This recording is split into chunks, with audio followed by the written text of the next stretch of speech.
Like you were going to have a meeting and people were talking about it with President Xi, and then you went out of your way to kind of say other people are saying, I think you even called it fake news or Banks something. discriminated against me after I was president.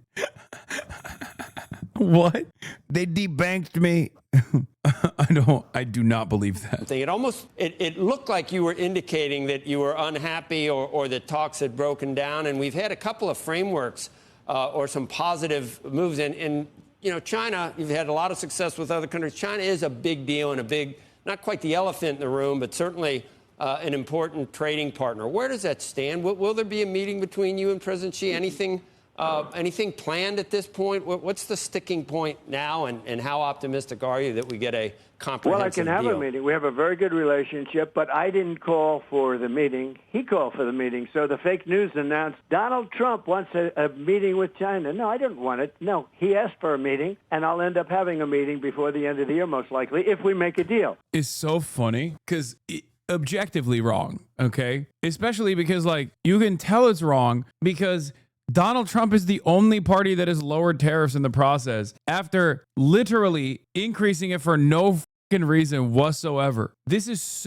perhaps the most embarrassing aspect of his like tariffs regime, where he's like, "That's right, I wanted to destroy China, and then I decided I'm gonna save China." When Donald Trump wants you to know something, just know that it's the opposite, okay? The truth is the exact opposite. When Donald Trump says, like, I never called she called me first, know that it's probably the opposite. If we don't make a deal, I'm not going to have a meeting. I mean, you know, what's the purpose of meeting if we're not going to make a deal? But we're getting very close to a deal. We're getting along with China very well. I will tell you, you know, you had a point when I had 145% tariffs on. I put in for fentanyl. I actually said to people, where are we now with China, by the way, because I kept adding more and more. They said, sir, you're up to 145%. I said, you got to be kidding. So I sort of had to bring it down a little bit. But when... Dude, what?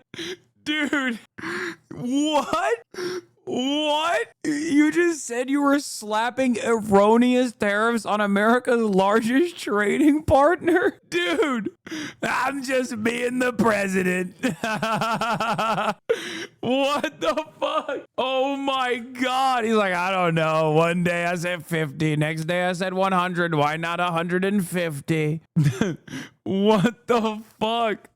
I mean, this is shit that we say about Trump. You're not supposed to admit it, dude. This is like what I would say. I'd be like, wow, it kind of feels like Donald Trump is just like making it up as it goes along.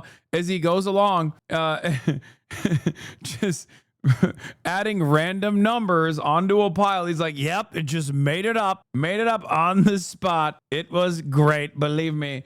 I made it up so much I forgot what I made up. And then people told me, Mr. President, you're at 145%. I said, wow. If this were a CEO of a public corporation, they would be removed by the board. Oh, yeah. That's so awesome. That's fucking awesome. Fuck it. Who cares, dude? Whatever. Well, what are you going to do? I can't believe he's on CNBC too. It's like not even, again, and I can't stress this enough. This isn't Sean Hannity. These are the motherfuckers who are like slammed to the TVs. These are dudes with Bloomberg terminals listening in intently to see what kind of decisions they must make. He just straight, I'm going to run it again. Announced Donald Trump wants a meeting with China. No, I didn't want it. No, he asked for a meeting, and I'm not going to have a meeting. I mean, you know, what's the purpose of meeting if we're not going to make a deal? You know, you had a point when I had 145% tariffs on. I put in for fentanyl. I actually said to people, where are we now with China, by the way, because I kept adding more and more. They said, sir, you're up to 145%. I said, you got to be kidding. So I sort of had to bring it down a little bit. But when they... You gotta be kidding. Wow, I'm crazy. Lost track of the tariffs. Little old me did that. It was up to 145%, meaning we were doing zero business with China. China was collapsing. I don't know if you know that. You haven't reported it, if you do. But China was collapsing. China was collapsing. It was over. It was one step removed from collapsing. Oh, any minute, China was collapsing, and I saved it. I saved China. China is very reliant on the United States. My relationship with him is very good. I think we'll make a good deal. It's not imperative, but I think we're going to make a good deal. But no, they had a thing that Donald Trump really wanted to go there. No, I don't. It's a 19-hour flight. It's a long flight, but at some point in the not-too-distant future, I will. And just to end this conversation in China, I have a very good relationship with President Xi. Always had, other than the COVID moment where I was very angry with him and essentially didn't want to talk to him, frankly, because, it did come out of Wuhan, in all fairness, which I was saying from the day one. I was saying I knew exactly where it came from. But that did interfere with the relationship. But no, I've had a great relationship with President Xi. We respect him a lot.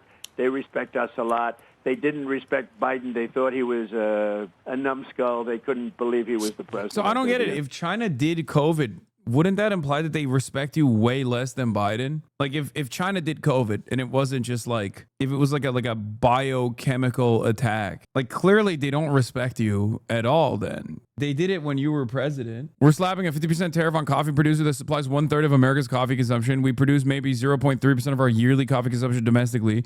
Now these beans Trump is pricing Americans out of being able to afford are going to China. China welcomes 183 Brazil coffee sellers in the wake of U.S. tariffs. Can somebody explain the logic here in terms of market protectionism and spurring manufacturing to slap blanket 50% tariffs on Brazil, including on a crop we don't and likely can't harvest at scale here? Yeah, as I've said before, coffee is pretty much region locked. So there's not really anything you can do about it unless you would just like wait for climate change to do its thing. I don't know. It's a very strange thing to do. You don't understand, he wants to fight woke by removing the caffeine supply. I'm giving up coffee until Brazil is a desert. I know people who spend years growing a coffee plant under hydroponics and they get enough coffee. They get enough for one pot of coffee, maybe. Yeah, I mean, look, this is probably the worst thing he's done to me directly. As you guys know, I guzzled that shit. But I guess like Donald Trump wants every American to just only drink energy drinks or something, Maybe that's the goal here. I don't know. But this hurts me. Next, Zin, watch out, bud. No, RFK is a Zinner. Local roasters over chain coffee every time. Dog, what the fuck are you talking about? Where do you think local roasters get their beans from? What are you saying?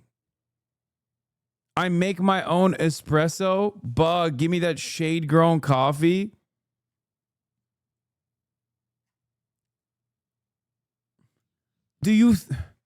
What do you think it means when I say coffee bean production is region locked?